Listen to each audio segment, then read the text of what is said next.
আসসালামু আলাইকুম এভরিওয়ান। আজকে শোল মাছের একটি রেসিপি শেয়ার করছি। তৈরি করা খুবই সহজ, রমজান মাসে সেহরির জন্য পারফেক্ট একটা রেসিপি। আশা করছি আপনাদের কাছেও এই রেসিপিটি খুবই ভালো লাগবে। শোল মাছের এই রেসিপির জন্য প্রথমে মাছকে হালকা লাল করে ভেজে নিয়েছি।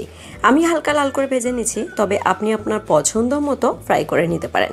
তবে মাছকে অতিরিক্ত ফ্রাই করলে কিন্তু শক্ত হয়ে যায়, সেই বিষয়টাও মাথায় রাখবেন। চুলার আঁচ মিডিয়ামে চেয়েও হাই করে মাছগুলোকে ভেজে নিয়েছি।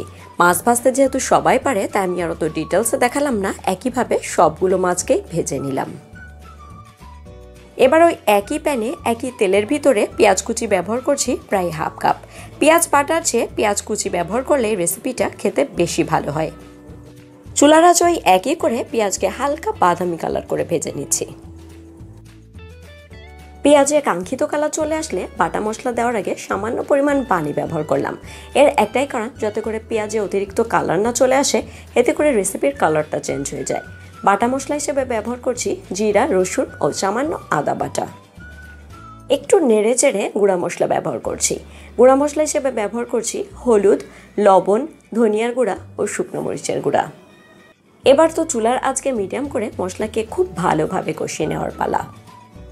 মশলাকে একটু নেড়ে চেড়ে এ পর্যায়ে পেঁয়াজ বাটা ব্যবহার করছি 1 টেবিল চামচ। তবে আপনি চাইলে শুধু পেঁয়াজ বাটা দিয়েও এই রেসিপিটা করতে পারবেন। আমি তো আমার প্রায় সকল রেসিপিতেই বলি, যে কোনো রান্নার ক্ষেত্রে আসলে মশলাকে যদি ভালোভাবে কষানো না হয়, সেক্ষেত্রে রেসিপি খেতে কিন্তু ভালো হয় না। আর এই মশলা কষানোর সময় অবশ্যই অল্প অল্প করে পানি ব্যবহার করব। মশলাকে যখন ভালোভাবে কষানো হয়ে গেল, তেলটা এভাবে উপরে উঠে এলো, এ পর্যায়ে সেই যে ভেজে রাখা মাছ দিয়ে দিলাম। এই মশলার ভিতরে মাছ দিয়ে ঝপাত করে পানি দিতে যাবেন না, বরং মশলার ভিতরেও মাছ দিয়ে মাছকে এপিট ওপিট করে একটু নেড়ে চেড়ে নিব।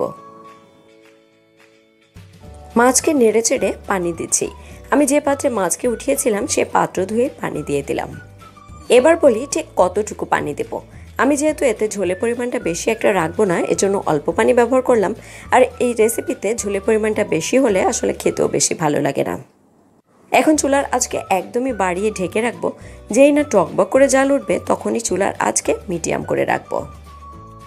তবে ঢেকে দেওয়ার আগে 2 টুকরো কাঁচামরিচ ফালি ব্যবহার করছি। এর ফলে ঝাল ঝাল একটা ফ্লেভার আসবে। প্রায় 5-6 মিনিট পরে ফিরে আসলাম। আমি ঝোলের পরিমাণটা এর থেকে আর খুব বেশি টানাবো না।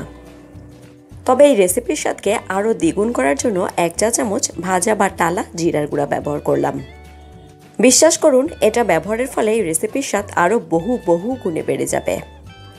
এবার একটু নেড়ে চেড়ে চুলাকে বন্ধ করে পরিবেশন করে নিব। বিশ্বাস করুন, শোল মাছের এই রেসিপিটা খেতে অসম্ভব মজাদার, আর তৈরি করা কতটা সহজ এটা তো আপনারা বুঝতেই পারলেন। ভিডিওটি দেখার জন্য অসংখ্য ধন্যবাদ। আজকের মতো আমি বিদায় নিচ্ছি। সবাই খুব ভালো থাকবেন, আমার জন্য দোয়া করবেন। আল্লাহ হাফেজ। আসসালামু আলাইকুম।